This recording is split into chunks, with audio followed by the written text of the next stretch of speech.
Hello Internet and welcome to Historical Headlines for the 14th of January. Franklin Roosevelt steals a quote at the Casablanca Conference. So, the Casablanca Conference, what is that? Well, there was a lot of the big conferences during the Second World War between the Allied leaders. There was the famous Tehran Conference and so on and so on. But the Casablanca Conference in 1943 was the first really great offensively minded meeting between Winston Churchill and Franklin Roosevelt, the leaders of, or at least the primary leaders of the western parts of the Allies. Stalin was not in this particular meeting. And more importantly, it was the first meeting after the turning point of the war. The British have just won the Battle of El Alamein, and the American invasion of the other parts of North Africa had forced the Germans back to the mainland Europe. The ball was now at the Allies' feet, and what was to come next was to be decided. They had the initiative and they had to act on it, especially as Stalin, who had after all borne a lot of the brunt of the fighting in the last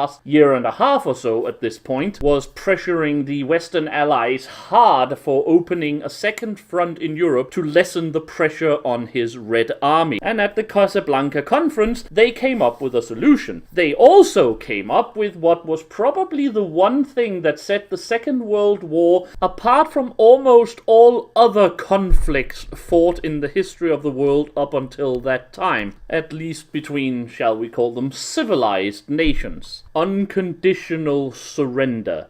Why this is important and what the Casablanca Conference overall decided, I will allow our time-traveling correspondent, Tim Sateson, to explain. Thank you, Studio. Now, this is of course not the first time that there has been meetings between President Roosevelt and Prime Minister Churchill, but this is the first time that the President has come to Europe other than the other way around. In fact, it is probably the first time that an American President has traveled by airplane outside of his country, and it might in fact be the first time a sitting United States President has left his country during the time of his presidentship. However, just as important is the fact that the two nations that are here meeting are no longer fighting for their very existence. Britain is no longer under any immediate threat of invasion, especially not with the American troops pouring across the Atlantic into training camps around the British Isles, and America is no longer on the brink in the Pacific as it might have appeared just a year ago at this time. With Comrade Stalin pressuring the Western Allies to open a second front, and with the Free French forces rising in power and influence, it is important that there is a couple of things that the Western Allies decide. First of all, are we going to open a second front in Europe? 2, if we are, where are we going to do it? 3, who is going to be the leader of the Free French forces? Churchill is of course pushing his semi-protege Charles de Gaulle despite the personal enmity between the two men, while President Franklin would seemingly rather have preferred someone else, but it looks like that in the end, things have been decided in the favor of General de Gaulle. It also appears now that with the Germans being pushed out of North Africa and Rommel trying to reconsolidate his forces in the Italian peninsula, that the Allies have decided that an invasion of Italy would be the best way to go rather than to try a direct invasion of France for now, despite of course the pushings of the Free French forces. However, the Allied High Command believe that the soft underbelly of Europe is easier to deal with, as they will be primarily, of course, fighting Italian forces at this time, and while the Italians certainly showed themselves to be no pushovers in North Africa, they are not the same as elite SS formations. Most important of all, however, is the determination to seek from now on not just an end to the war, which could, of course, be handled with some kind of negotiation which left the Nazi regime in place, but by seeking full unconditional surrender. There will be no ceasefire, there will be no negotiation.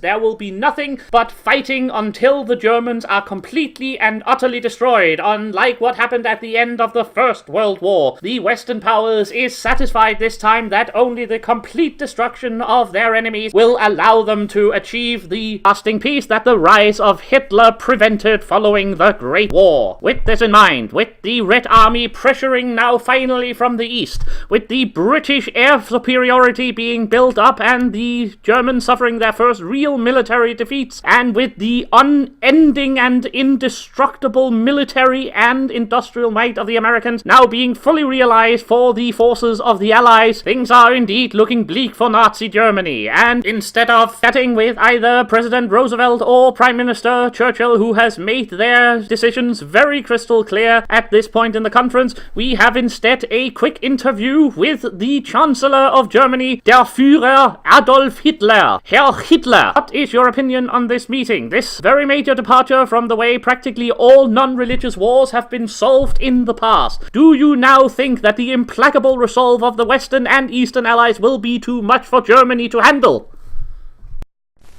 Du meine Arbeit für richtig hältst, ob du glaubst, dass ich fleißig gewesen bin, dass ich gearbeitet habe, dass ich mich in diesen Jahren für dich eingesetzt habe, dass ich anständig meine Zeit verwendet habe im Dienste meines Volkes. Gib du jetzt deine Stimme ab. Wenn ja, dann tritt für mich ein, so wie ich für dich eingetreten bin. As always, a reasoned and logical argument from der Führer of the German Reich. Well, with this in mind, there is very little doubt that the war is really heating up again and will only get more ferocious as time goes by, but that the Allies now have the bridle between their teeth and will ride their horse for as long as they can, unless the Germans comes up with some new and unexpected barriers. Back to the studio. And thank you to Mr. Saidson, who now holds the world record of interviewing heads of states in historical time periods without wearing any clothes.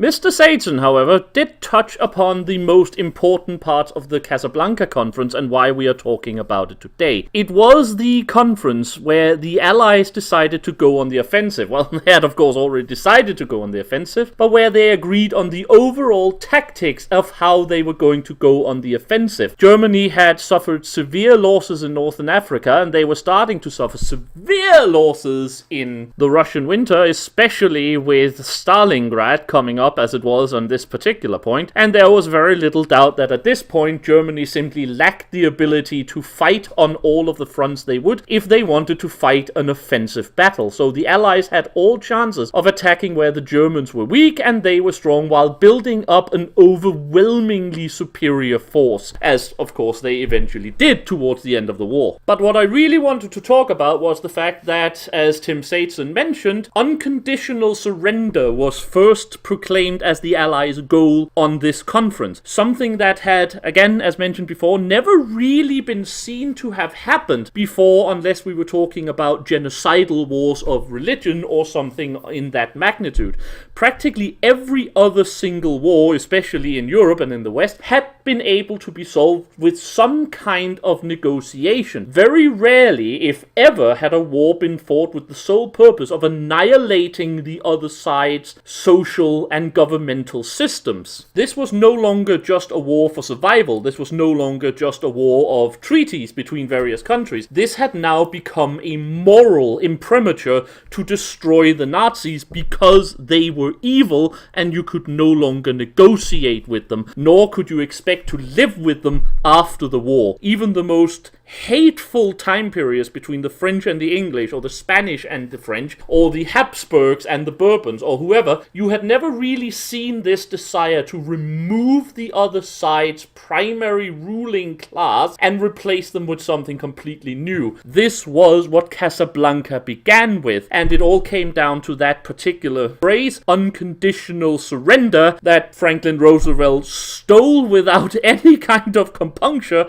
from Ulysses Grant, who had used it during the American Civil War when he took Forts Henry and Donelson. But of course, that is basically what a good speaker will do. Take a very good phrase and use it for your own. But yes, that was the Casablanca conference and what it led to. The changing of war basically into what we today would understand by it, namely the complete destruction of your enemy, rather than to just try for some isolated goals that might be very big but still didn't really fit with the full annihilation of whoever you were fighting against, and the determination of the Western Allied strategy that basically was followed up until 1945, and which, of course, could be said in the end to have won the war. I hope this has been of some interest to you. I shall be back tomorrow with another historical headline. Until then, I have been the Sage, and I wish you all a very happy day.